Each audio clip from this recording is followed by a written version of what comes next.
नमस्कार अनघाताई, नमस्कार ऋताताई. मी सुषमा पोखरकर आपल्या आराधना समूहाच्या वतीने उषाताई कळमकर यांचे मनापासून स्वागत करते. नमस्कार ताई. आदर्श शिक्षिका पुरस्कार, नमस्कार.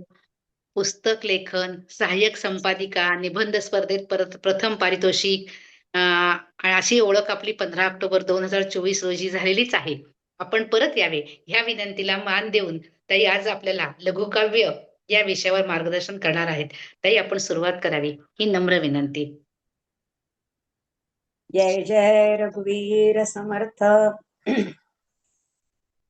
ब्रह्मानंदं परमसुखदं केवलं ज्ञानमूर्तिं द्वन्द्वातीतं गगनसदृशं तत्त्वमस्यादिलक्ष्यम् एकं नित्यं विमलमचलं सर्वदी साक्षिभूतं भावातीतं त्रिगुणरहितं सद्गुरुं त्वं नमामि.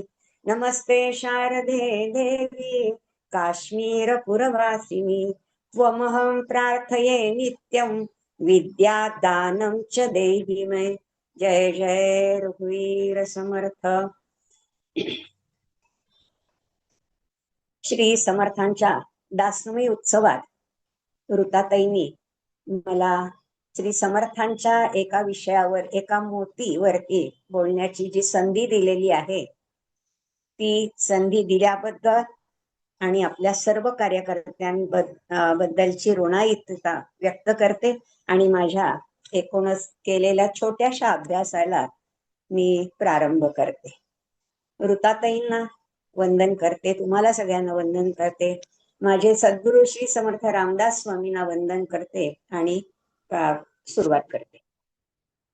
श्री समर्थांचं वाङ्मय म्हणजे प्रचंड असा ज्ञानसागर आहे. प्रचंड मोती आहेत. सागरातले मोती जसे संपत नाही तसं समर्थांचं वाङ्मय या जन्मातही अभ्यासून संपणार नाहीये. त्याच समर्थांनी अष्टाक्षरी 5 अशी लघुकाव्य लिहिलेली आहेत. त्यातलं पहिलं आहे षड्रिपू, दुसरं आहे पंचीकरण योग, तिसरं आहे चतुर्थमान, चौथा आहे मानपंचक आणि 5वं आहे पंचमान. अशा या 5 काव्यांचा मिळून एक गट समर्थांनी मानला होता असं आपल्याला दिसून येतं. अष्टाक्षरी या शब्दाचा अर्थ प्रत्येक चरणामध्ये 8 अक्षर.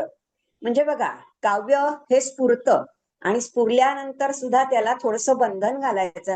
8च अक्षर त्या ठिकाणी आली पाहिजे. हे समर्थांचं कौशल्य आहे. वाग्देवता ती किती त्यांच्यावरती प्रसन्न होती याचा आपल्याला इथे ठाव घेता येतो. यापैकी आज आपण मानपंचक या लघुकाव्याबद्दल विचार करणार आहोत. या मानपंचकामध्ये एकूण 5 मान आहेत आणि प्रत्येक मानामध्ये 25 श्लोक आहेत आणि प्रत्येक श्लोकाचं चरण 8 अक्षरांचं आहे. मानपंचकामधल्या पहिल्या मानामध्ये राम नामाचा महिमा इथे सांगितला आहे आणि त्याच्यातच रामराज्याचं वर्णन केलेलं आहे. आपण अगदी म्हणजे चित्रकारांनी रेखाचित्र काढायचं, जसं काल गजानन महाराजांचा प्रकट दिन झाला, अनेकांनी आपल्याला फोटो टाकले, त्याच्यामधलं जे रेखाचित्र आहे नुसतंच रेग काढलेली असते त्यातून जे चित्र आहे तसंच आज आपण लघुकाव्याचा अभ्यास करणार आहोत. कारण करायला गेलं तर खूप अभ्यास मोठा आहे, पण आपल्याला थोडीशी कल्पना यावी आणि आपण नंतर त्याचं वाचन करावं या दृष्टिकोनातून हा अभ्यास आज स्वीकारलेला आहे. रामनामाचा महिमा या पहिल्या मानामध्ये सांगितलेला आहे आणि सगळे श्लोक याच्यामधले जे आहेत ना हे रामभक्तीचे आहेत. त्याद्वारे समर्थांनी मनाचं नियमन कसं करावं, शरीराचं नियमन योगासनाने होऊ शकतं, डाएटने होऊ शकतं, पण मनाचं नियमन कसं करावं याचं वर्णन केलेलं आहे. हे सगळे श्लोक आपण जर बघितलं ना तर हे आत्मज्ञानावर आधारित असे श्लोक आहेत. नामाचा विषय असल्यामुळे सगळे श्लोक अतिशय सुंदर आहेत. आणि सर्वप्रथम पहिल्यांदाच त्यांनी रामाच्या गुणांचं वर्णन केलेलं आहे. आणि गुणांचं वर्णन या ठिकाणी करताना ते म्हणत आहे, पहिल्या श्लोकामध्ये म्हणतायत की राम विश्राम देवांचा, राम भक्तांसी आश्रयो, राम योगी मुनी ध्यानी, राम रक्षी ऋषी कळा. कीर्तिया रघुनाथाची पाहता तुळना नसे, एक बाणी एक वचनी एक पत्नीच्या धार्मिक. असं त्यांचं वर्णन या ठिकाणी केलेलं आपल्याला दिसून येत आहे. आणि दुसऱ्या श्लोकामध्ये असं म्हणतात, राम ध्यातो चंद्रमौळी, राम राम सदा जपे, राम कथा ऐकत हे, राम रूप निरंतरी. अशा प्रकारे श्लोक आहेत. अनेक श्लोक आपल्याला समजतात, पण त्याचं स्पष्टीकरण करताना आपल्याला थोडस जड जातं, कारण आपला अभ्यास तेवढा नसतो म्हणून. सर्वप्रथम रामाचं गुणवर्णन झालं आणि मग राम विश्राम देवांचा, राम भक्तांसी आशर, राम योगी मुनी ध्यानी, राम रक्षी ऋषी कळा. नामस्मरणाचं महत्व इथे वर्णन करताना राम हेच खरं विश्रांती स्थान आहे आपल्या आयुष्याचं, आणि त्याच्याच भक्तीने मनातील अहंकार, मनातला असणारा मीपणा हा नष्ट होतो आणि मनाला खऱ्या अर्थाने शांती लाभते, आत्मज्ञानाची प्राप्ती होते. म्हणजेच काय होतं, अगदी थोडक्यात म्हणजे आपण अभिमान बाळगता निस्वार्थपणे रामरूपी होऊन जातो. हेच जीवनाचं खरं सार आहे. अशी शिकवण नामस्मरण सांगताना समर्थ देतात. दुसरा श्लोक आपण चंद्रमौळी सदा जपे हे बघितलं की नाही, तसाच तिसरा श्लोक आहे बघा. दुसऱ्या श्लोकामध्ये समर्थ असं म्हणतात की नामाची गोडी सर्वांना लाभावी म्हणून भगवान शंकरांनी हलाहल पचवण्यासाठी सतत राम नाम जप हा जो आहे हा केलेला आहे, अगदी सातत्यानं केलेला आहे. अशा रामाची कथा ऐकल्यानं मनामध्ये रामरूप साठवलं जातं. नामाची राम ही जी 2 अक्षर आहेत ही केवळ उच्चारल्यामुळे सुद्धा अंतःकरणाला शांती मिळते, असे भगवान श्री शंकरांनी स्वतःचा अनुभव इथे स्पष्ट केलेला आहे. तसंच तिसऱ्या श्लोकामध्ये म्हणतात की पार्वती पुसता सांगे, राम जप अत्यादरे, सुंदर दोन्ही अक्षरे, निवाली अंतही सुखे. समर्थ म्हणताय की या ठिकाणी पार्वती देवीला सांगितलंय त्यांनी असा की सगळा हा सार्थ विश्वास तू सुद्धा ठेव, जसा मी ठेवला आहे तसा तू ठेव, असं या ठिकाणी शंकरांनी तिला सांगितलेलं आहे. चौथा श्लोक जो आहे या श्लोकामध्ये ते म्हणतात, जाळीले पोळीले विषय कर्कशे, काळीमा चढे उपाय बहुदा केले, राम नामेची सुटिका. आता समर्थांना या ठिकाणी प्रत्यक्ष रामदर्शन झालं होतं आपल्याला माहिती आहे. जीव शिव आत्मा परमात्मा यांची एकरूपता त्यांनी अनुभवलेली होती. त्यामुळे सगुण निर्गुण रूपामध्ये रामच आहे हे मनात ध्यानात साठवता त्यांना आलेलं होतं. आपणही असा प्रयोग केला की आपल्याला येईल. हे नामस्मरणाच्या प्रचितीचे बोल या ठिकाणी समर्थांनी सांगितलेले आहेत. 5वा श्लोक जो आहे, सव्य अपसव्य या नामे तरले सुटले बहु, अंतकाळी सर्व काळी सुटिका सकाळी जना.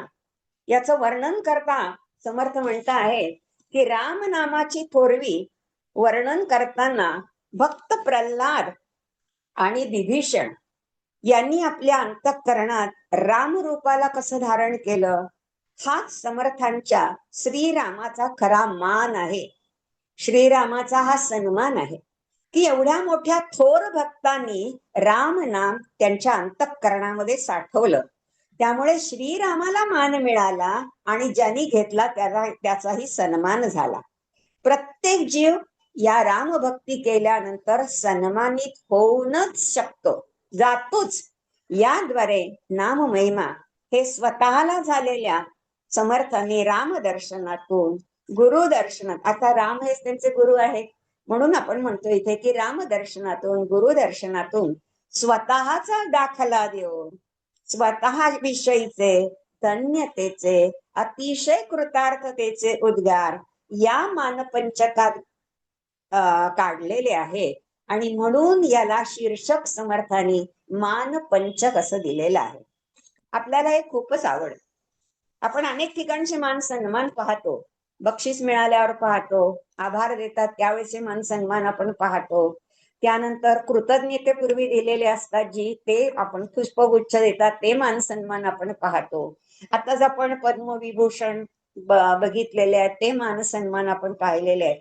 म्हणजे मान हा काय आहे, आपल्या शिरावरती घातलेल्या मुकुटाप्रमाणे ती सोन्याचा आणि त्याला पंचरत्न जडित केलेले आहेत असा मुकुट म्हणजे हा मान आहे, म्हणजे हा सन्मान आहे. म्हणून रामाचं नामस्मरण हे म्हणजे रामाचा सन्मान आहे. तो आपण हृदयामध्ये ठेवायला हवा. या मानातून त्यांनी ही कृतज्ञता व्यक्त केलेली आहे. आणि समाजाचे का केली ही कृतज्ञता व्यक्त, याचं कारणच असं होतं की त्यांना समाजाला होत असणारे जे कष्ट होते, दुःख होतं, दारिद्र्य होतं, दुःख हे सगळं पाहून समर्थांना अतिशय वाईट वाटत होतं. आणि म्हणून त्यांनी मानपंचकात याचं वर्णन केलेलं आहे. गोंदवलेकर महाराजांची आठवण या ठिकाणी आपल्याला होते. ते असं म्हणतात, त्यांनी समाधी घेण्यापूर्वी लिहून ठेवलेलं एक वाक्य आहे की जेथे नाम तेथे माझे प्राण. हे वाक्य लिहून ठेवलेलं आहे. म्हणजे बघा, नाममहिमा हा किती थोर आहे. महाराजांना आठवायचं तर नुसतं नाम घेतलं तरी सुद्धा महाराज त्या ठिकाणी उपस्थित असतात. नाममहिमा वाचताना त्या अनुभवात आपण म्हणूनच गुंग होऊन जातो. 25 श्लोक एवढे घेणं आपल्याला शक्य नाही. चिंतनातही आपण मग्न होऊन जातो. नुसतंच राम नामात मग्न होत नाही, तर रामाचं चिंतन सुरू होतं. श्री समर्थांनी साक्षात रामदर्शनाचा स्वानुभव स्वमुखाने इथे उघडा करून दाखवलाय आपल्याला. आणि त्यामुळे अर्थातच प्रत्येक जीवाचा नामाबद्दलचा विश्वास इथे दृढ होत जातो. परिणामी काय होतं, नाम आपण घ्यावेच असा मनाला आपण आग्रह करायला लागतो. एकूणच भगवत नामाचा महिमा हा अनंत आहे, अपार आहे, हे इथे त्यांनी सांगितलेलं आहे. एक उदाहरण आहे बघा. संतश्रेष्ठ ज्ञानदेव हरिपाठामध्ये म्हणतात, चहुवेदी जाण साई शास्त्र, कारण 18 पुराणे हरिसी गाती. श्री गोंदवलेकर महाराजांनी तर हरिपाठाप्रमाणे रामपाठाची रचना केली, ती याचसाठी केलेली आहे. स्वामी विवेकानंदांचं इथे एक वाक्य आपल्याला आठवतं. ते म्हणतात, मी सर्व धर्मग्रंथ वाचले, वेद वाचले, उपनिषद वाचली आणि अभ्यासली. एवढंच नव्हे तर रामकृष्ण परमहंसांची त्यांच्या सान्निध्यामध्ये मला गुरुकृपा सुद्धा लाभली. त्यानंतर मी साधना केली आणि मग मी एका निष्कर्षावरती आलो, तो म्हणजे की या सर्व वाचनाचा काहीही उपयोग नाही. फक्त शास्त्र आपल्याला कळतं, पण या सगळ्याचा सार काय आहे, तर नाम हे सर्वांचं सार आहे, असं या ठिकाणी विवेकानंद म्हणतात. संत तुकोबांनी सुद्धा म्हटले, घेई घेई माझे वाचे, गोड नाम विठोबाचे. म्हणजे राम नामामध्ये इतकी अद्वितीय अशा प्रकारची ऊर्जा ही सातत्यानं प्रवाहित होत जाते. आणि त्याचा सकारात्मक प्रभाव हा जो आहे, हा जपाच्या अगदी आरंभापासून पहिल्यांदा श्रीराम जयराम म्हणत असल्यापासून आपल्याला तो जाणवतो. जप आपण करतच नाही अशा वेळेला, हो, तो जप रामराय आपल्याकडून करवून घेतात. संसाराच्या मोहिमेमध्ये जर आपण फसलो तर ती मोहिनी नामरूपी अमृत आपल्याला कधीच मिळू देणार नाही. म्हणून महत्वाचं याच्यातलं काय आहे, तर अहंकार मारण्याची क्षमता नामात आहे. म्हणून समर्थ म्हणतात की यासाठी सगळ्या संतांनी, सगळ्या मुनिजनांनी, सगळ्या ऋषींनी, अनेक उत्तम साधकांनी स्वतःचा उद्धार करण्यासाठी नामच घेतलेला आहे. ते नाम प्रभू रामचंद्रांचं नाम, राम नाम, श्रीराम जय राम जय जय राम, हा जो जप आहे हा सातत्याने करा, असा स्वानुभव समर्थ या ठिकाणी सांगतायत. असा हा पहिल्या मानाचा अर्धा भाग झाला. अर्ध्या भागामध्ये पुढच्या समर्थ असं म्हणताय की रामराज्य याच्यात वर्णन केलेलं आहे त्यांनी, की रामराज्याचे गुण काय होते, हो, तर बहुवृष्टी अनावृष्टी हे करा न घडे. राज्य या रघुनाथाचे, कळी काळासी नातोडे, उद्वेग पाहता नाही, चिंता मात्र नसेजनी, व्याधी नाही, रोग नाही, लोक आरोग्य नांदती. आदर्श असं या ठिकाणी परिसर होता आणि आदर्श असं वर्तन लोकांचं होत होतं. युग्म नाहीची अयोग्या, राग ना मच्छरू नसे, बंद निर्बंधे ही नाही, जरा मृत्यू असेची ना. बोलणे सत्य न्यायाचे. बघा, आजच्या वर्तमान काळावर हे जर आपण घासून बघितलं तर आपल्याला अगदी विरुद्ध वाटतं. आणि म्हणून म्हणजे आजही आपल्याला याची गरज आहे हे लक्षामध्ये येतं. आदर्श वर्तणूक कशी आहे, हो, अनेक वर्तती काया, अनेक जीव परस्परे दरिद्री धुंडिता नाही मुख्य हातो असेची ना. मूर्ख जो आहे तो असेची ना. कुरूपी पाहता नाही दंड दोष कदा नसे. सगळे सुंदर होते हो. परोपकार तो मोठा, सर्वत्र लोकसंग्रह होता. सहकार्याने लोक वागत होते. अद्भुत पिकती भूमी वृक्ष देती सदा फळे. अवेळी पाऊस नव्हता, ओला दुष्काळ नाही, सुका दुष्काळ तर नाहीच नाही. आरोग्य वाहती जळे, पाणी स्वच्छ होतं. त्या काळात कुठे होतो ऍक्वागार्ड? काही नव्हतं. अखंड दुबती धेनू, आरोग्य वाहती जळे, जळजे श्वापदे पक्षी नाना जीव भूमंडळी. आनंद रूप पोभाती नाना स्वर परस्परे, नद्या सरोवरे बावी डोलती नूतन बने. इतकं पाणी छान होतं की बन डोलत होती, वाऱ्याबरोबर नाचत होती. फळती फुलती झाडे सुगंध वनवाटिका, उदंड असती ग्रामे नगरे पुरेची पट्टणे, तीर्थे क्षेत्रे नाना छाने शिवालये गोपुरी बरी. अशा प्रकारचं रामराज्य या ठिकाणी होतं. तिथे काय होतं आणखी? संतोषे समपै लोका रामराज्य भूमंडळी, किंवा चढता वाढता प्रेमा सुखानंद उत्संबळे. हरिदास नाचती रंगी गायने कीर्तने बरी, राम रंग तान माने टाळ बधे विराजती. प्रबंध कविता छेंदे धोटी मुद्रा परोपकारी, अन्वय जाड दृष्टांते गद्दे पठेची अवघणी. अशा प्रकारे नाना संगीत सामर्थ्य, समर्थांचा आवडा लाडका विषय हा. संगीत सामर्थ्ये नाना वाद्ये परोपरी, सम्मार्जने रंगमाळा पुष्पमाळा बहुविधा. अशा प्रकाराने या ठिकाणी त्यांचं वर्णन त्यांनी केलेलं आहे. अजून अनेक ओव्या आहेत, पण आपण काही ओव्यांचं या ठिकाणी वाचन केलेलं आहे. आणि त्यामुळे समर्थ असं म्हणताय की या रामराज्याचं वर्णन का केलं, याचं कारण असं आहे की हे रामराज्य एक आदर्श अशी शासन व्यवस्था होती आणि कल्याणकरी अशा राज्याची ही संकल्पना होती. रामराज्य, असं रामराज्य जे आहे हे समर्थांना महाराष्ट्रात स्थापन करायचं होतं. कारण खूप महत्वाचा या ठिकाणी आपण उहापोह करतो आहोत की या रामराज्यात निस्वार्थ नेतृत्व, कायद्याचं राज्य, सामाजिक समता, गरीब श्रीमंत अशा सर्वांना आनंद मिळत होता. सगळे बहुजन, सगळा समाज आनंदाने डोलत होता. तो आनंद समर्थांना या महाराष्ट्रात हवा होता. हे फार महत्वाचं होतं हो.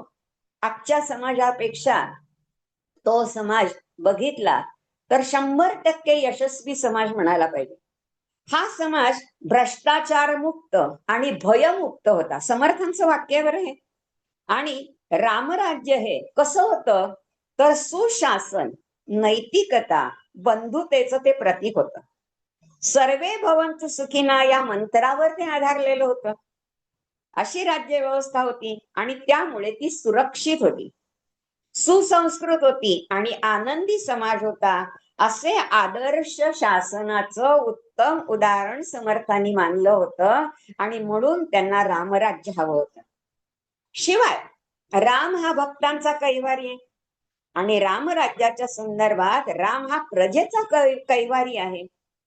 कोदंडधारी रामाला पाहून काळ सुद्धा भीतीनं चळाचळा कापतो आणि भक्तांचे रक्षण करणं ही रामाची प्रतिज्ञा आहे, असेही समर्थ म्हणतात.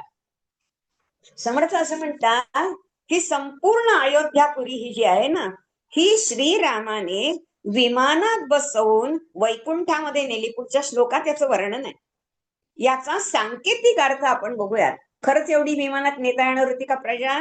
सांकेतिक अर्थ असा आहे की राजा केवळ प्रजेचे रक्षण करता नसून त्यांची आध्यात्मिक पातळी समाधानाच्या उच्च पातळीवर, म्हणजेच त्यांना वैकुंठात तो घेऊन जाणारा होता. अशा रामराज्यात लोकांचे एकमेकांविषयीचे प्रेम हे वर्धिष्णू असते. लोक अतिशय सुखी आणि अतिशय आनंदी असतात. हा तर खूप महत्वाचा भाग आहे. आणि यासाठी समर्थांनी हिंदवी स्वराज्यात रामराज्य त्यांना हवे होते. हे सारे 3 शतकांनंतरही असावं असं वाटल्यालाही वाटतं की नाही. म्हणूनच या मानपंचकाची आज अभ्यास करून या ठिकाणी मी निवड केलेली आहे. रामराज्यात युक्ती, बुद्धी, विद्या, कला, संगीत, वाद्य यांना योग्य स्थान मिळत होतं.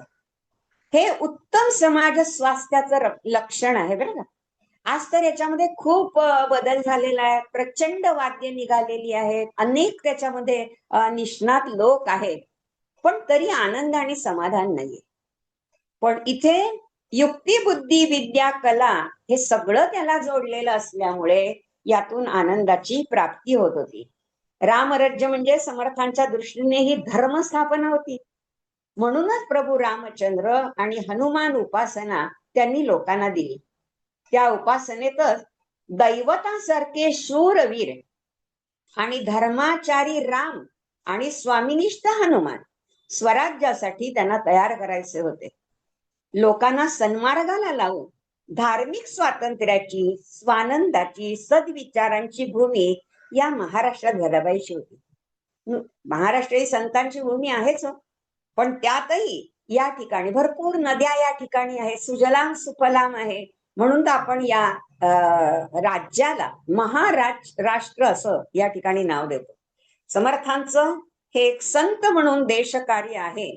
प्रत्येक मनुष्याला मानानं त्यांना उंचीवर न्यायचं होतं आणि तिथे ठेवायचं होतं. म्हणून समर्थांना आपण राष्ट्रसंत म्हणतो. तसंच संत तुकडोजी महाराजांना आपण राष्ट्रसंत असं म्हणतो.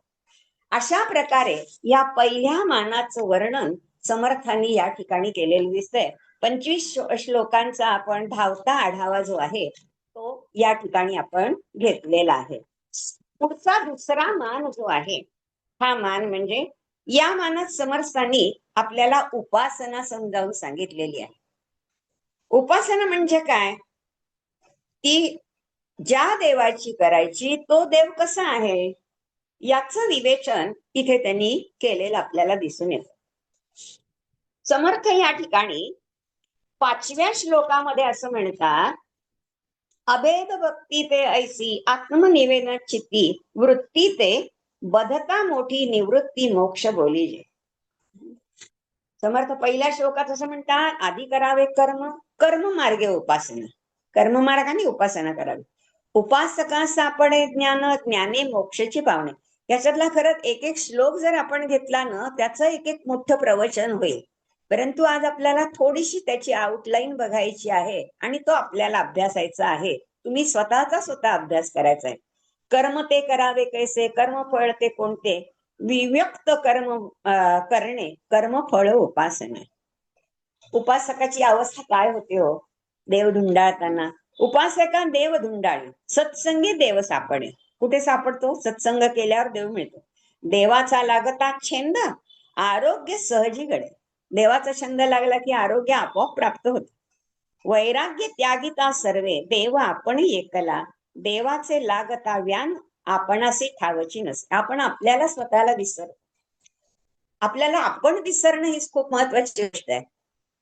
कारण नाहीतर आपण काय करतो, आपल्याला लक्षामध्ये ठेवतो, मी कोण आहे, माझं नाव काय आहे, माझं कर्म काय आहे, माझ्या डिग्र्या काय आहेत, मी आणखीन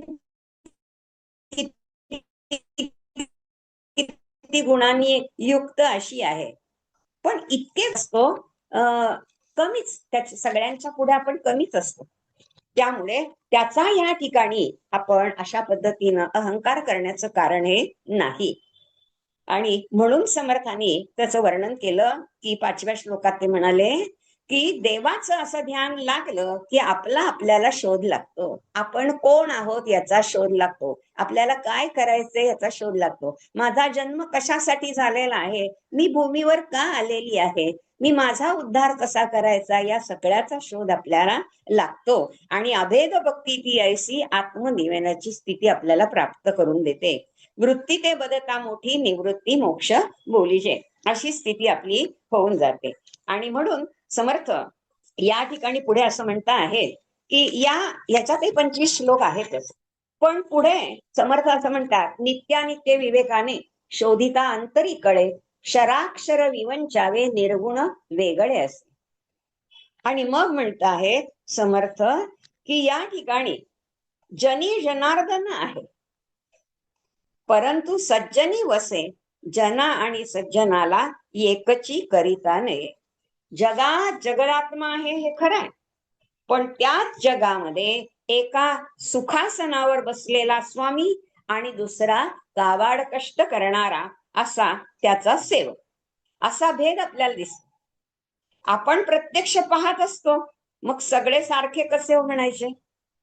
ज्याप्रमाणे वैद्य आणि रोगी, ज्ञान आणि अज्ञानी, एक भाग्यवंत आणि दुसरा अभागी, एक तारणारा आणि दुसरा बुडणारा, मोक्षदाता गुरु आणि त्याचा मुमुक्षु सत्शिष्य, अमृत आणि विष, वंद्य आणि निंद, असे असंख्य भेद आणि त्यांचे भिन्न भिन्न परिणाम आपल्याला जगामध्ये दिसतात. याचं वर्णन या श्लोकांच्या द्वारे समर्थांनी केलेलं आहे. या सर्वांना एकाच मालिकेत कसं बरं गोवता येईल किंवा एकाच पातळीवर कसं आणून ठेवता येईल? त्याचं उदाहरण देताना समर्थ 15व्या आणि 16व्या श्लोकामध्ये असं म्हणताय की भेदाभेद क्रिया लागली सुटेची ना, जेथिले विषय तेथे विपरीत करिता नये, किंवा मुखेची सेविता अन्न. फार छान उदाहरण दिलेलं आहे. अपानी घालिता नये, अन्याय करिता तैसा समान मानती जन. ही महत्वाची गोष्ट समर्थांनी इथे सांगितलेली आपल्याला दिसून येते. तर 16व्या श्लोकामध्ये ते म्हणत आहे की विंचू, सर्प हे जर आपण बघितले, व्याघ्र, लांडगे या हिंस्त्र श्वापकांमध्ये सुद्धा अंतरात्मा आहे की नाही? असतोच. परंतु त्याचा गर्भितार्थ काय आहे की हित ते घ्यावे, समान वर्तता नाहीये. उदाहरण पाहू आपण. आज आपण बघतो की ताडोबा जंगलामध्ये असणारे अनेक वाघ आहे, त्यांची संख्या जे कमी झालेली. का कमी झाली? त्यांना खायला हरणं नाही. हरणं का नाही? हरणं खायला गवत नाही. गवत का नाही? लोक त्या ठिकाणी इतकी गर्दी करतात आणि गवत वाढलं पाहिजे याची काळजीच घेत नाही. या सगळ्याचा हा परिणाम आहे. आता ही सगळी हिंस्त्र श्वापद ही म्हणजे आपली काय आहे? वैभव आहे, वनसृष्टीचं वैभव आहे. आपल्या संपूर्ण भारतामध्ये 18 ते 20 अभयारण्य आहेत आणि एकापेक्षा एक सुंदर आहेत. मग ही जी सगळी असणारी जंगलं आहेत, या जंगलांमध्ये राहणारे ही हिंस्त्र श्वापद प्रत्येक वेळेला माणसालाच खायला टपली आहेत असं नाहीये. तर समान वर्तता नये, त्यांना एकसारखं मानून चालणार नाही. तर त्यांची नीट निगा राखणं, त्यांना योग्य खायला देणं, त्यांना मोकळं सोडणं आणि आपण जीप मधून त्यांना पाहणं, हे सगळं वनवैभव, त्यांच्या हालचाली टिपणं, या सगळ्या गोष्टी ज्या आहेत, त्यांचा स्वभाव कसा आहे तो आपण इथे वाखाणणं किंवा तो आपण निरीक्षण करणं, त्याच्यावरती लेखन करणं, अशा सगळ्या गोष्टी इथे झाल्या पाहिजेत. म्हणून त्यातलं हित काय आहे, प्राणीसृष्टी किती सुंदर आहे, याचा अभ्यास आपण करावा. ते पण आपल्याला काहीतरी शिकवतात, म्हणून त्यांचाही एक संघ आपण घ्यावा. असं समान वर्तता नाही, ते समान नसले तरी आपण त्यांच्या वर्तनातून त्यांचा अभ्यास करणं हे महत्वाचं आहे. याच्यातलं तात्पर्य असं आहे आणखीन एक, ते म्हणजे असं की ईश्वराने केलेले भेद हे न मानणं हे पाखंडपणाचं ठरतं. मग जगात वागावं कसं, याचं उत्तर देताना समर्थ म्हणतात की समान देखणे आत्मा, समान करणे दया. समान देखणे, त्यांच्यातला आत्मा बघायचा. आपण म्हणतो की नाही, आपण सगळ्यांना नमस्कार करतो, लहान मोठे सगळ्यांना. काय असतो? तुम्ही तो शब्द वापरता रोज, तो म्हणजे आत्मवंदन. त्यांच्या आत्म्याला नमस्कार आहे. म्हणून समान देखणे आत्मा, आत्मा सगळ्यांमध्ये समान आहे. समान करणे दया, मग तो जर आत्मा समान आहे तर त्याच्यावर दया सुद्धा समानच केली पाहिजे. वंद्य निंद्य विचारावे, हे मुख्य जाणती कळा. म्हणून त्याच्यातलं वंद्य काय, निंद्य काय, याचा आपण उहापोह करायला पाहिजे. हे जाणणं, हे जाणकार असतो तोच जाणतो, ज्याला मन आहे तोच जाणू शकतो. जो या ठिकाणी अध्यात्म मार्गामध्ये आत्म्याचा विकास करण्यासाठी नामस्मरण करतो किंवा इतर साधना करतो, त्यालाच या ठिकाणी हे समजू शकतं. म्हणून तारक मारक, पाप पुण्य, कुबुद्धी सुबुद्धी, अनमार्ग सन्मार्ग, असे सगळे भिन्न भिन्न प्रकार जगामध्ये आहेत. हे जाणून आपण यतिभ्रष्ट, क्रियाभ्रष्ट, अनर्गळ असे होऊ नये. अशांची संगत कधीच धरू नये, कारण ती संगती ही आपल्या अधःपाताला कारणीभूत ठरते. जे यतिभ्रष्ट आहे, क्रियाभ्रष्ट आहे, त्यांची संगत नको. जे दुपारी झोपा काढतात त्यांची संगत कशाला हवी, पण जे दुपारी काहीतरी वाचन करतात, अभ्यास करतात, त्यांची संगत धरूया, है ना. आणि म्हणून क्रियेचं संरक्षण हे देहानं करायचं असतं. ते करीत असूनही आपण भूतदया, जनसेवा, ईश्वर सेवा ही आपल्याला करता येते. अशा उपासनेतच चित्ताची खरी प्रसन्नता आहे, असं समर्थ या ठिकाणी आपल्याला आवर्जून सांगता आहे. आणि त्यासाठी म्हणून समर्थांनी पुढे असं म्हटलेलं आहे की या या ठिकाणी आपल्याला असं दिसतं की याच्यामधली जी 24वी आणि 25वी ओवी आहे ना, ती खूप महत्वाची आहे. 24व्या ओवीमध्ये समर्थ असं म्हणतात, पिंड ब्रह्मांडीचे देहे निर्शिता काय उरले, विवरावे विचारावे प्रत्ययो पाहता कळे. पावकू, त्याला उदाहरण दिले, पावकू शुद्ध कर्पुरे एकची होत जात असे, देवभक्त अंतरात्मा एक होत जात असे. म्हणजे काय हो, तर आता इथे बघा या दोन्ही श्लोकांमध्ये समर्थानं असं म्हणायचंय की जिथे आपल्याला पिंड ब्रह्मांडाचं म्हणजे देह आणि विश्वाचं निरसन करायचं आहे, म्हणजे काय करायचं, याचाच अर्थ विवेक, वैराग्य आणि सद्गुरूंच्या कृपेने मी देह नसून मी आत्मा आहे ही जाणीव आपल्याला दृढ करायची आहे. अगदी सोपी गोष्ट आहे हो. समजून घेतलं, जाणीव करून घेतली तर हे सोपं आहे. समर्थ दासबोधामध्ये सांगतात की पंचमहाभूत आणि त्रिगुणात्मक अशा अष्टदेहाचा चंचल स्वभाव हा आपल्याला ओळखायला पाहिजे आणि त्याचा नाशिवंतपणा समजून घ्यायचा आहे.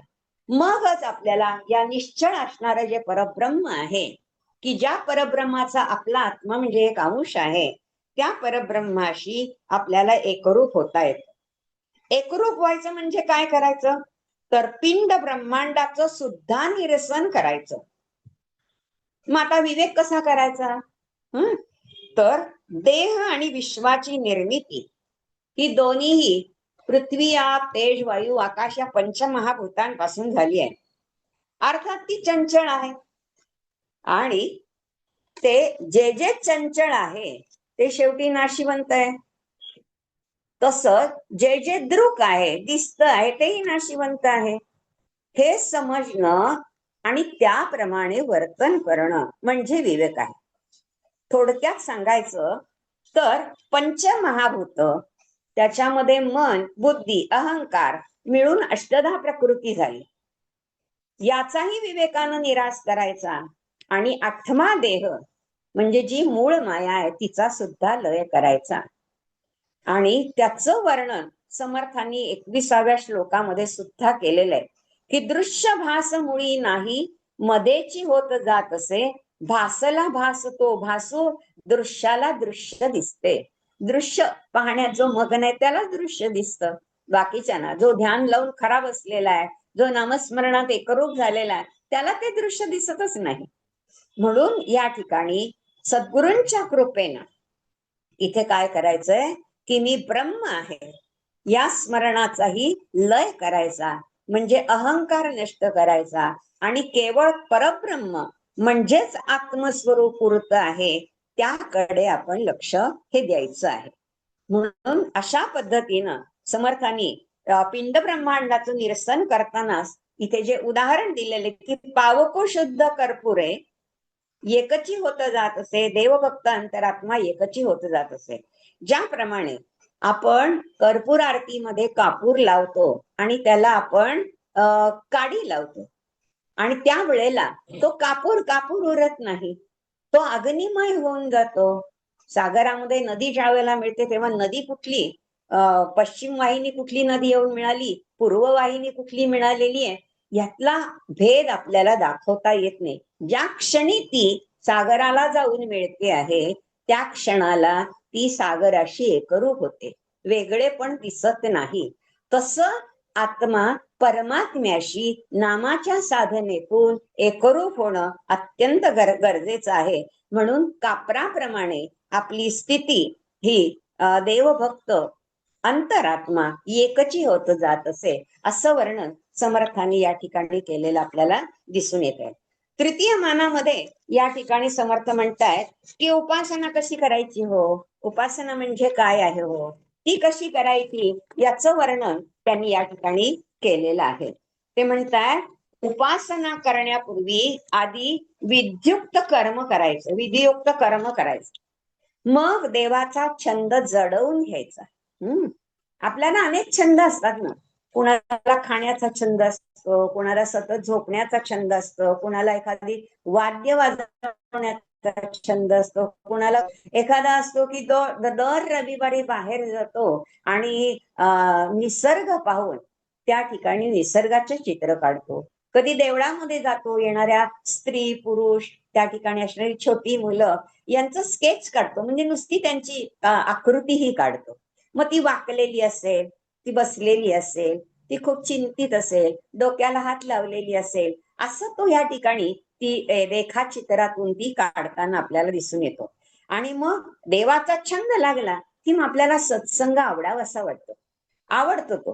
वैराग्य आणि ज्ञान आपल्याला प्राप्त व्हायला लागतं, म्हणजे क्रमाक्रमाने ही स्थिती होते बघा. म्हणजे आधी विधियुक्त कर्म होतं, मग देवाचा छंद लागतो, मग सत्संग करावासा वाटतो आणि मग वैराग्य हळूहळू प्राप्त होतं. आणि ह्यालाच समर्थांनी अभेद भक्ती असं नाव दिलेलं आहे. म्हणजेच तो काय, मोक्ष. कोणत्याही प्रकारची वासना न पूर्ण म्हणजे मोक्ष आहे. म्हणून तुकाराम म्हणतात त्याप्रमाणे याची देही याची डोळा पाहावा मुक्तीचा सोहळा. आपण मुक्त झालेले इथे बघावं, हे आपल्याला दिसून येतं. अशी ही आत्मनिवेदनाची स्थिती समर्थांनी या ठिकाणी आपल्याला व्यक्त केलेली दिसते. आणि ती 3, 4 आणि 5 श्लोकात सांगितलेली आहे की उपासका देव धुंडाळी, सत्संगी देव सापडे, देवाचा लागता छंद, वैराग्य सहजी घडे. वैराग्य त्यागिता सर्वे, देव आपण एकला, देवाचे लागता व्यान, आपण अशी ठाव नसे. अभेद भक्ती ते ऐसी, आत्मनिवेदन स्थिती, वृत्ती ते बाधता मोठी, निवृत्ती मोक्ष बोली जय. अशा प्रकाराने उपासना करता करता चंचल काय, नाशिवंत काय आहे, सत काय असत काय आहे, आत्म काय अनात्म काय, सार काय असार काय, या नित्य काय अनित्य काय, या सगळ्याचा इथे विचार करायचा, त्यालाच विवेक म्हटलेला आहे. आणि मग या ठिकाणी सद्गुरूंच्या कृपेनं आपण काय म्हणायचं की मी ब्रह्म झालेली आहे. या स्मरणाचाही हळूहळू लय येतो आणि मगच अहंकार नाहीसा होऊन जातो. परब्रह्मात आपण स्थिर होतो. अष्टदेहांचा निराश झाल्यावर उरलं काय, जसं अग्नी आणि कापूर यांच्या संयोगानं होऊन काहीही उरलं नाही, दोन्ही एकरूप होतात. हा दृष्टांत कायम आपण उपासना करताना लक्षामध्ये ठेवायचा. अशा प्रकाराने मग देव आणि भक्त अंतरात्म्यामध्ये एकरूप होऊन जातात. तो अंतरात्मा सर्वत्र भरलेला असल्यामुळे त्याची उपासना मग कशी करायची, म्हणजेच ती ब्रह्मांडाची उपासना करायची असा अर्थ होतो. इतकी ती उपासना व्यापक होत जाते, असं समर्थांनी या ठिकाणी म्हटलेलं आपल्याला दिसून येत आहे. तर या पद्धतीनं समर्थांनी आपल्याला दिसून येते की प्रत्यक्ष कशा प्रकाराने तृतीय मानामध्ये समर्थांनी वर्णन हे केलेलं आहे, याचा जाणीव आपल्याला इथे होते. पुढे चतुर्थ मान जो आहे तो या मानामध्ये अशी ही विश्वव्यापक उपासना करणारा उपासक कसा असतो असं समर्थ म्हणत आहेत. आणि त्यांनी त्या उपासनेची व्याप्ती ही कशी वाढवत जावी याचं वर्णन समर्थ या ठिकाणी करतायत. म्हणजे चौथ्या मानामध्ये वर्णन केलेलं आहे ते कशाचं, तर ह्या उपासनेच्या व्याप्तीचं, उपासना व्यापक करायची आहे त्याचं. पूर्वी आपण बघत होतो बघा, डोंबाऱ्याचा खेळ बघायचो. व्याप्ती कशी, याचं उदाहरण फक्त आपण एक बघूयात की डोंबऱ्याचा खेळ आपण बघायचो तर तासभर चालायचा, ती दोरीवरून चालायची वगैरे वगैरे. पुढे काय झालं, छत्र्यांनी या ठिकाणी सर्कशीचा शोध लावला आणि मग तंबू आला, मग तिथे गॅलरी आली, मग खुर्च्या आल्या आणि सर्कस, आणि मग मोठा एक प्रपंच सुरू झाला. म्हणून तिथे कसरतींचा म्हणजे माणसांच्या कसरती, लहान मुलांपासून मोठ्या युवापर्यंतच्या कसरती, प्राण्यांच्या कसरती, अशा सगळ्या आपण बघितलं. मग धाडसाचे त्याच्यामध्ये असणारे काही कार्यक्रम हे तिथे येऊ लागले. आणि या सगळ्यामध्ये सगळ्यांमध्ये सगळ्यात हुशार असणारा जो असायचा, चित्र विचित्र पोशाख, रंगरंगोटी चेहऱ्याला केलेला, तो म्हणजे विदूषक. आणि तो विदूषक या ठिकाणी सर्कस मध्ये असायचा. आणि तो आला रे आला की आपण सगळेजण टाळ्या वाजवायचो. लहानपणी पाहिलेली सर्कस आपल्याला आठवते.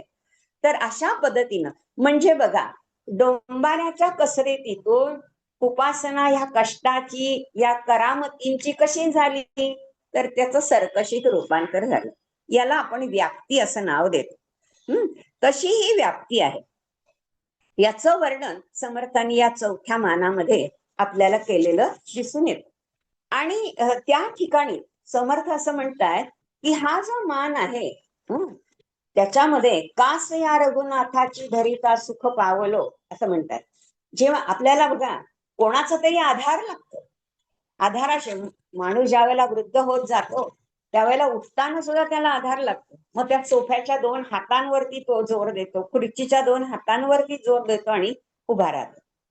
लहान मुलं असतं त्याला आपण आधार देतो, त्याला पांगुळ गाडा देतो आणि मग त्याला हळूहळू तो पुढे पुढे पुढे नेतो आणि तो चालायला शिकतो. म्हणजे आधाराशिवाय जग आपल्याला समजत नाही, आपली उन्नती कधी होत नाही. समर्थ म्हणताय मी तुम्हाला सांगतो कशाचा आधार घ्या. कास या रघुनाथाची धरिता सुख पावलो, इतर कष्ट ती प्राणी थोर संसार साकडी. साकडी तोडिली माझी राघवे करुणालये, पूर्वीच तुटली माया दुःख शोक विवंचला. अशा पद्धतीनं चतुर्थ मानाची सुरुवात समर्थ या ठिकाणी करतात. समर्थ म्हणतात प्रभू रामचंद्रांना ईश्वराचा सर्वोच्च अवतार मानून केली जाणारी ही भक्ती आहे. समर्थ रामदासांसारख्या संतांनी ती व्यापक केली, रामाची उपासना केली आणि ती आयुष्यभर करून ती व्यापक केली. आणि ज्यामध्ये श्रीरामाचं शील आहे, मर्यादा आहे, अशा गुणांचं स्मरण झालं आणि तारक मंत्राचा महिमा लोकांना समजायला लागला. रामनामाचा जप करून नामस्मरण भक्ती दृढ केली. आपण म्हणतो संत गोंदवलेकर महाराजांनी 365 दिवसांची प्रवचन लिहिली आहेत. फक्त राम नाम यावर प्रवचन आहे. किती अवघड आहे.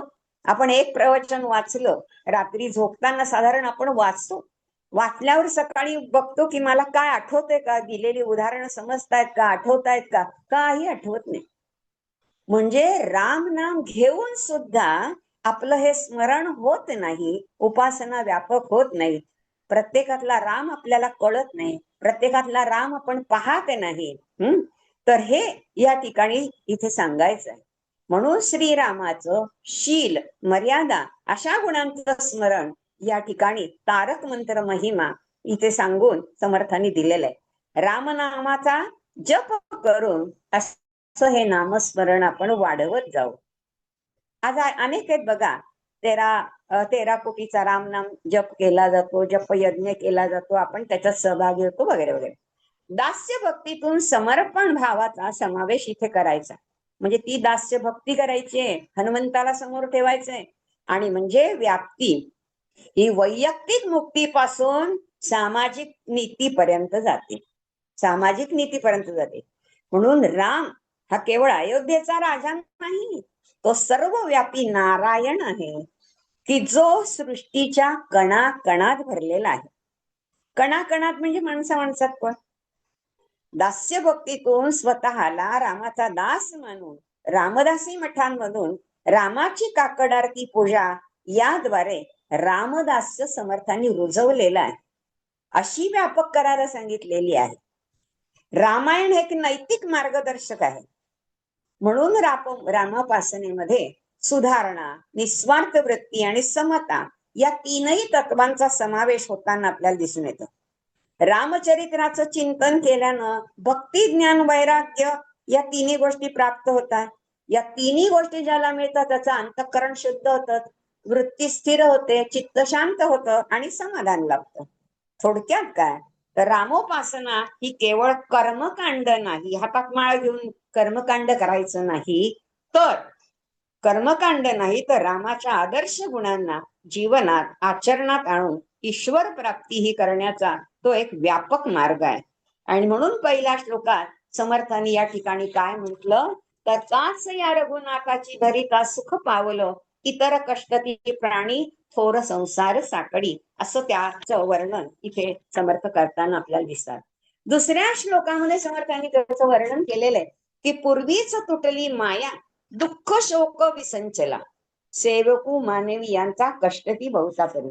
जे पूर्वी या जीवाला दुःख झालेलं आहे, त्रास झालेला आहे, तो राम नाम घेतल्यानंतर तो हळूहळू हळूहळू विसरू शकतो आणि दुःख शोक हे याचं निरसन होतं आणि तो सेवक होतो मानवाचा, आणि खूप कष्ट करायला त्याची तयारीही होत जाते आहे. आणि त्यासाठी सेवीला देव देवांचा तेणी मी धन्य जावलो, नीच हे मानवी प्राणी निचाश्रय कामानये, महत्कीर्ती श्रीरामाची फावला महदाश्रय. महत्कीर्ती रामाची ऐकून तो या ठिकाणी रामदास्य करायला रामनामाच्या द्वारे तयार होतो आणि आपली उपासना ही अधिक दृढ करण्याचा प्रयत्न हा करतो. आणि मनुष्याचा काय भरोसा द्यावा, देवचा आपुलासा करावा. म्हणून समर्थ म्हणतात लग्न मंडपात पूर्वीच तुटली माया, ह्या श्लोकातून त्यांना सांगायचंय की लग्न मंडपातून मी निसटलो. तो जो प्रसंग आहे, का निसटलो, तर मनुष्याचं काय भरोसा आहे हो. देव आपलासा करण्यासाठी राम दर्शन झालेलं आहे त्यांना, राम नाम त्यांना मिळालेलं आहे, सद्गुरु प्राप्ती झालेली आहे, रामाचं दर्शन इतक्या लहान वयात त्यांना घडलेलं आहे आणि त्यामुळे देव आपलासा धरावा, बाकी सगळ्या जगाला सोडावं अशी म्हणून ते घरातून या ठिकाणी निसटले आहेत. आणि पूर्वीच तुटली माया असं म्हटलेलं आहे त्यांनी. सेवकू मानिवी यांचा कष्टती बहुता परी, सेवीला देव देवांचा तेणी मी धन्य झालो. आणि या रामाला रामाचा कास धरली, आधार घेतला आणि त्यामुळे मी कसा झालो, तर खऱ्या अर्थानं इथे मी अधिक धन्य पावलो, धन्य धन्य असा मी झालेलो आहे. सेवीला देव देवांचा, देवांचा देव मगाशी आपण पाहिलेलं आहे. राम हा जो देवांचा देव आहे आणि म्हणून मी कष्टपूर्वक या ठिकाणी, म्हणून समर्थ जे आसनगावहून निघालेले आहेत, जाम जवळ असणारं आसनगाव आहे, तिथून जे निघालेले आहेत ते नाशिकला आले आणि नंदिनी आणि गोदावरी या दोन्ही नद्यांच्या संगमावर त्यांनी राम नाम 13 कोटीचा गायत्री मंत्र आणि राम नाम हे त्यांनी घेतलेलं आपल्याला दिसून येते. म्हणून नीच इथे उद्वेग व्यक्त करतायत. उद्वेग जोपर्यंत येत नाही, संताप जोपर्यंत येत नाही, तोपर्यंत उपासनेला दृढता प्राप्त होत नाही. नीच हे मानवी प्राणी निचाश्रय कामा नये, महत करती श्रीरामाची फावला मदाश्रय. मला या ठिकाणी महद आश्रय मिळाला तो रामरायाचा आणि म्हणून मी या ठिकाणी काय दिलं, तर उपासनेला प्रारंभ केला. मग 6व्या श्लोकामध्ये ते या ठिकाणी आपल्याला विश्वास देत आहेत बरं का, रामनामासाठी. निवाला शिव ज्या रामनामे, शिव शिवाजी, ज्या नामे वाल्मिकी ऋषी, जे नाम सकळा तारी, ते नाम मजांतरी. जे उदाहरणं दिलेली आहेत ही, त्यामध्ये वाल्मिकी ऋषी आहेत आणि त्यांचं उदाहरण दिल्यानंतर वाल्या कोळींचा वाल्मिकी ऋषी झालेला आहे.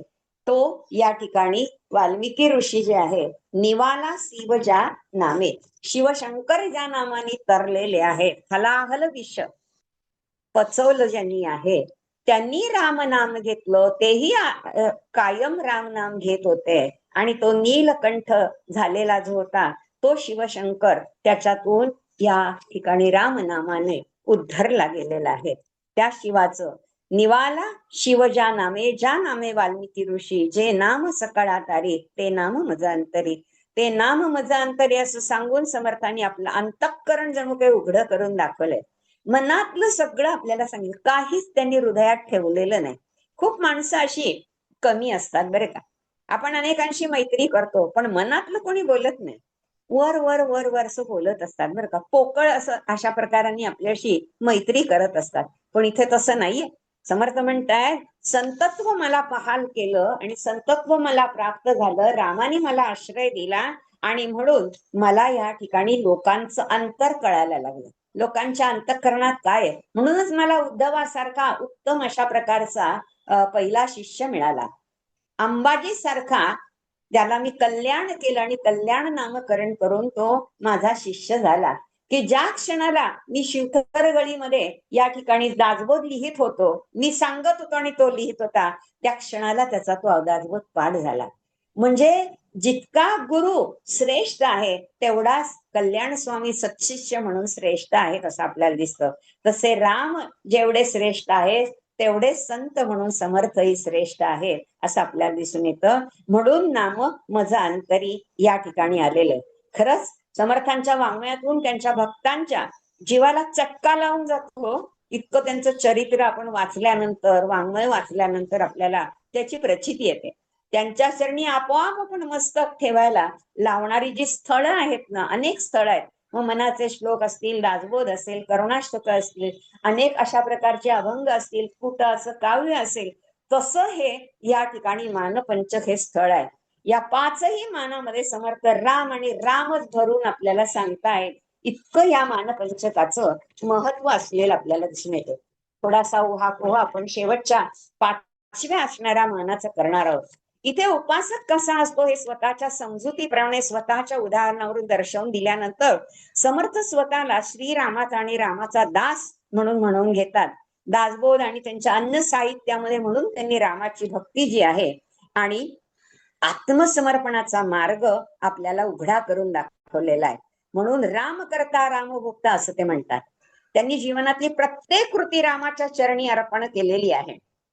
विषयी जाहला देव नाना सुख विळासवी, नाना सुखे देव करता त्रासके शरीरे धरी असं म्हणतात ते या 5व्या मानामध्ये. किंवा शत्रू मित्र देव ज्याला सुख दुःखे परोपरी, एकासी हसवी देव एकासी रडविसी देवो, एकासी भाग्य दे देवो एकासी करंटे करी, सर्व कर्तव्यता तेथे येते शब्दांची खुंटला, शब्द ज्ञान सर्व आले ज्ञान सर्वत्र संचले, जाणती जाणते ज्ञानी मौन्य गर्भ विचारणा.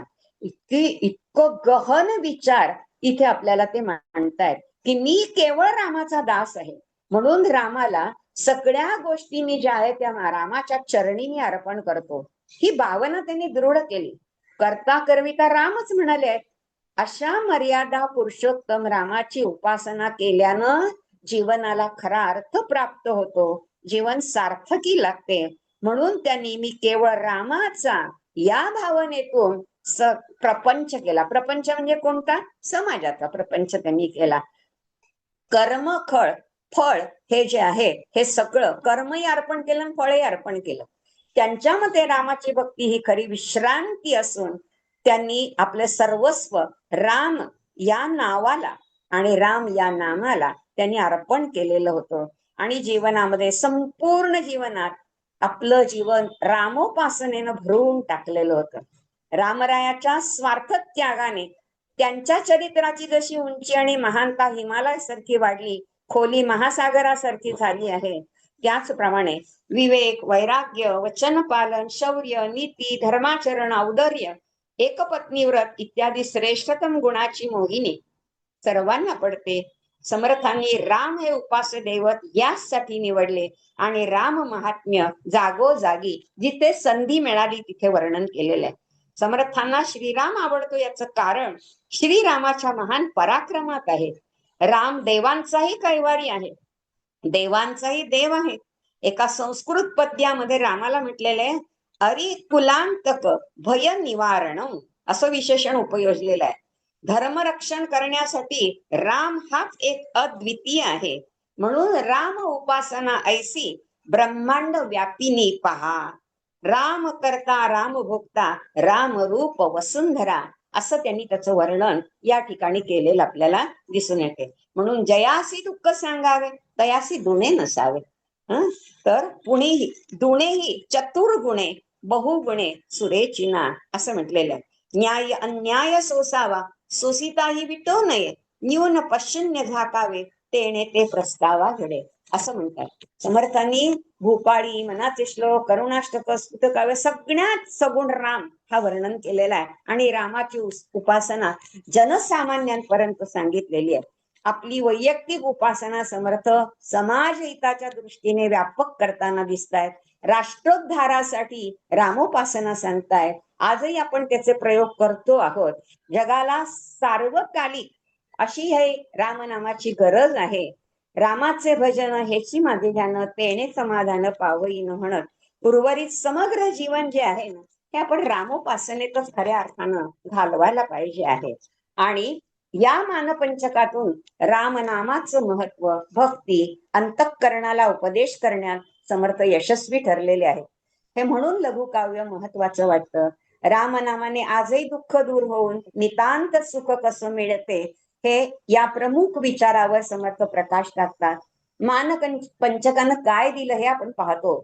मानपंचकातील श्लोकांचं काव्य आपल्या मनाला उच्च नैतिक, आध्यात्मिक आणि व्यावहारिक विचारांची शिकवण देतं. वाईट वासना टाळणं हे आपल्याला या ठिकाणी ते सांगत आहे.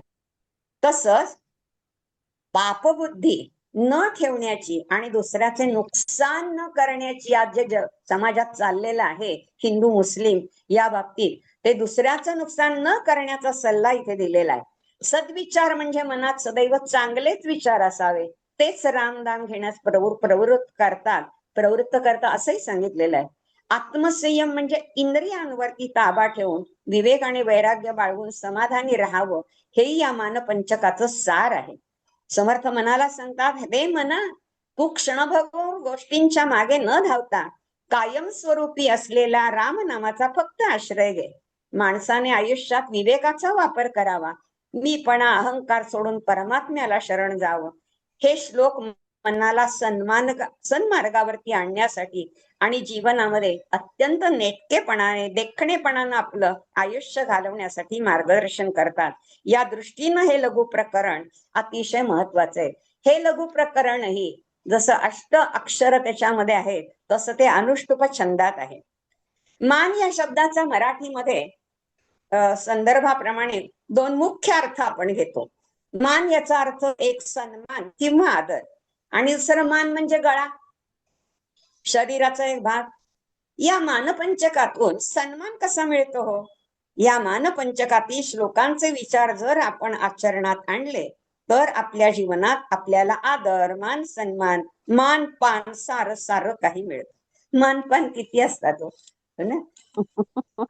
लग्न ठरतं मुलीचं मुलाचं, त्यावेळेला मानपान विचारलं जातं. एवढ्यांचा तुम्ही मान करायचं. मुलाची आई त्यांना सांगत असते. मग ती म्हणते, आमची पण मुलगी आहे, त्यामुळे आमचाही आम्ही 12 जणांचा केला, तुम्ही पण 12 जणांचा करायचा. मान सन्मानाला महत्व आहे. प्रत्येकाला मान सन्मान हवा असतो. अहो, 100 रुपयाची शाल असते, पण प्रत्येकाला हवीशी वाटत असते. पण प्रत्येकाला मिळते का? नाही. त्या ठिकाणी ही जी शाल आहे, ती शाल, तो आदर, तो मान, तो सन्मान हा आपल्याला हवा असतो. आपल्या हृदयावरती तो मिरवतो. आंबाड्यावर जसा गजरा घालतो, सुंदर अशी वेणी घालतो, त्याप्रमाणे हृदयावरती तो मिरवायला आपल्याला हवा असतो. आणि म्हणून आपल्याला आदर, मान सन्मान, मान पान सारं काही आपल्याला याच्यातून प्राप्त होतं. जर आपण मनात या ठिकाणी रामनाम घेतलं तर आपल्याला या सगळ्या गोष्टी आपोआप प्राप्त होतात आणि आपल्याला समाजात प्रतिष्ठा प्राप्त होते. आपल्या जीवनातील वर्तन निर्दोष होतं, काटेकोर होतं, अचूक होतं. म्हणजेच उत्तम आदर्श आपल्याला या मानपंचकाद्वारे मिळतो. अनेकांनी संतांचं वर्णन करताना ते वृक्षाप्रमाणे परोपकारी, सहनशील आणि निस्वार्थी आहेत असं वर्णन केलेलं आहे. हे तर आपल्याला मान्यच आहे आणि आपण ते म्हणतोही नेहमी. परंतु या ठिकाणी वृक्ष तोडायला येणारा जो माणूस असतो त्याला वृक्ष कधीच सांगत नाही की बाबा रे मला तोडू नको. तो म्हणतो घाव घाल, माझी फुलं काढ, फांद्याला लोंब काढ, लहान मुलं असू दे, वृद्ध असू दे, काठी काढून घे, गुढी जवळ आली आता, गुढीपाडवा, माझी काठी कर. तो सगळ्याला तयार असतो. तसं या ठिकाणी मनुष्य हा होऊन जातो. संतांनाही या मानाची अपेक्षा नसते, पण आपोआप त्यांना सद्गुणांच्या प्राप्तीमुळे संतत्व हे प्राप्त होत असतं. याच भावनेतून ज्ञानदेवांनी सुद्धा लोक कल्याणासाठी ईश्वरी आज्ञा म्हणून कार्य केलं आणि ते म्हणत आहे, तैसा वाघ विलास विस्तारू गीतार्थ विश्वभरू आनंदाचे आवारू मांडू जगात. गीतेनं ज्ञानेश्वरीनं जगाला आनंदवन आणि आनंदाचा आश्रय दिला. येथे स्वकल्याण नसून स्वतःचा सन्मान या संतांचा नसून जगाच्या कल्याणाचा भाव आहे. जगाचं कल्याण सर्व संतांनी कर्तव्य म्हणून मांडलेलं आपल्याला दिसून येते. ज्या समर्थांच्या बाबतीमध्ये आपण असं म्हणू शकतो की अनुग्रह झाल्यानंतर छोटा नारायण राहतात, त्यात नारायण न राहतात त्याच क्षणी रामदास झाला. आणि रामकृपा ज्या वेळेला झाली त्यावेळेला आकळली त्यांना ती आणि आदित्य अंधकार निवारे असं या ठिकाणी त्यांचं जीवन हे उजळून निघालेलं आहे. आणि मग राम माझा जीव प्राण काही नेणेनी रामाविण अशी त्यांची भावावस्था झाली. एक त्यांच्या अनुग्रहापासून ते पुढच्या कार्यापर्यंत आपल्याला हे सारं काही राममय जीवन दिसतं. म्हणून तपाचरणाने पुरश्चरणाने त्यांच्या या भावावस्थेला एक अत्यंत सुंदर नवी झळाळी ही प्राप्त झाली. म्हणून या ठिकाणी राम उपासना ऐसी ब्रह्मांड व्यापिनी पहा, राम करता राम भोगता राम रूप वसुंधरा, देव मस्तकी धरावा अवघाची फलकल्लोळ करावा, मुलुख बुडवावा की बडवावा, स्वराज्य करणे असे राम भक्तीतून राष्ट्र जागरण हे त्यांनी केलेलं आहे. ऐशी जगत गुरु रामा अगाध तुमचा महिमा. श्री राम दर्शनानंतर समर्थांची स्थिती ही कशी झाली तर अशी झाली, सगळीकडे जडी काष्टी पाषाणी जागृती स्वप्नी सुषुप्ती त्यांना राम दिसत होता. एवढंच नव्ह तर भक्त शिष्य दास्य यांचं आपल्या इष्ट देवतेशी ऐक्य कशा प्रकारे होते याचं अस्तित्व आणि कसं होतं, या अस्तित्वात गुरुरूप कसं याचं दर्शन देतात. गुरु शिष्याचा आणि ऐक्याचा अद्वय भक्ती कशी होते, अद्वय भक्तीतून पराभक्तीमध्ये कसे जाते, शिष्य कसा राहत नाही, समर्थ ही श्री रामोस्मी असे होतात, मी रामच आहे अशी स्थिती त्यांची झालेली आहे. म्हणून इथे समर्थ या रामदासांचे शेवटी ते समर्थ झालेले आहे. समर्थांनी हिंदू समाजात रामाच्या पुरुषार्थी रामकथेद्वारे देशभर देशाटन केलं, त्यासाठी मठ स्थापना केली, जनजागरण केलं, देव मस्तकी धरायला या ठिकाणी त्यांनी सांगितला असं आपल्याला दिसून येतं. म्हणून शेवटी आपलं उर्वरित समग्र जीवन सुद्धा आपण या रामोपासनेमध्ये घालवण्याचा प्रयत्न हा करूयात. हाच या दासनवमी निमित्त समर्थ आपल्याला सर्वांना या ठिकाणी प्रसाद देता आहेत. तो प्रसाद आपण ग्रहण करूयात, सर्वांना त्याची प्राप्ती हो अशी प्रार्थना श्री समर्थांच्या चरणी म्हणजेच माझ्या सद्गुरूंच्या चरणी करते आणि त्यांना वंदन करून आपल्या सर्वांनाही वंदन करून झालेली सेवा श्री समर्थांच्या चरणी अर्पण करते. माझं याच्यातलं काहीही नाही, सारं काही जे आहे ते समर्थांचंच आहे. अशीच समर्थांनी मला बुद्धी देव, आपल्यालाही देव अशी प्रार्थना करून इथेच मी माझ्या वाणीला विराम देते. जय जय रघुवीर समर्थ. नमस्कार ताई. नमस्कार. मानपंच हा जो मोती तुम्ही आमच्या समोर गुंफला आमच्या माळेत, खूप अमूल्य मोती आहे. आणि जे रेखांकित चित्र तुम्ही आमच्या समोर सादर केलं त्यामुळे आम्हाला नक्कीच ते लघुकाव्य वाचण्याचा अभ्यासनाची प्रेरणा मिळाली आहे आणि आम्ही ते नक्की त्याचा प्रयत्न करू. खूप खूप धन्यवाद माऊली. नमस्कार, धन्यवाद. खूप छान ताई. त्यामुळे तुम्ही परत यावं अशी विनंती करते आणि बोलवलं की अभ्यास करून नक्की येऊ. नक्की या ताई, आम्ही वाट पाहू, नक्की या. आणि इथेच आपण कुणाला बोलायचं असेल तर बोलू शकता, बोलायचं असेल तर सांगा, तसा हँड रेस करा. वासंती ताई बोलायचंय का? बोलायचंय का? बोलायला काही शब्दच त्यांनी ठेवले नाहीत. इतकं सुंदर मंत्रमुग्ध करून टाकलंय. संपूर्ण घर आमचं तुमच्या नामामध्ये, तुमच्या आवाजात गरजत आहे. तो आवाज असाच घुमत राहू दे आणि आमच्या मनामध्ये घुमत राहू दे. खूप सुंदर, त्याला काही तोडच नाहीये. धन्यवाद. ऐकायला कृपा ही समर्थांचीच कृपा आहे, माझं काही नाही त्यांच्या म्हणून मी कृपेशिवाय सांगितलं. काहीच होत नाही. नाही काहीच. त्यांच्या एक कृपेशिवाय जगात झाडाचं आम्ही- पानही हालत नाही आणि आपण श्वासही घेऊ शकत नाही. बरोबर, अगदी बरोबर. खूप छान ताई. आपण फारच इथेच- सुंदर. हो. म्हणजे इथेच आपण इतकं अस्खलित की फक्त तुम्ही पूर्णविराम स्वल्पविरामालाच थांबत होता. खूप सुंदर. पूर्ण रूपरेखा तरी व्हायला हवी होती ना, हाच भाव बरोबर आहे. होता नाही, माझा. खूपच सुंदर. हं. छान. नमस्कार. नमस्कार ताई. नमस्कार. वंदन सर्वांना. श्रीराम समर्थ.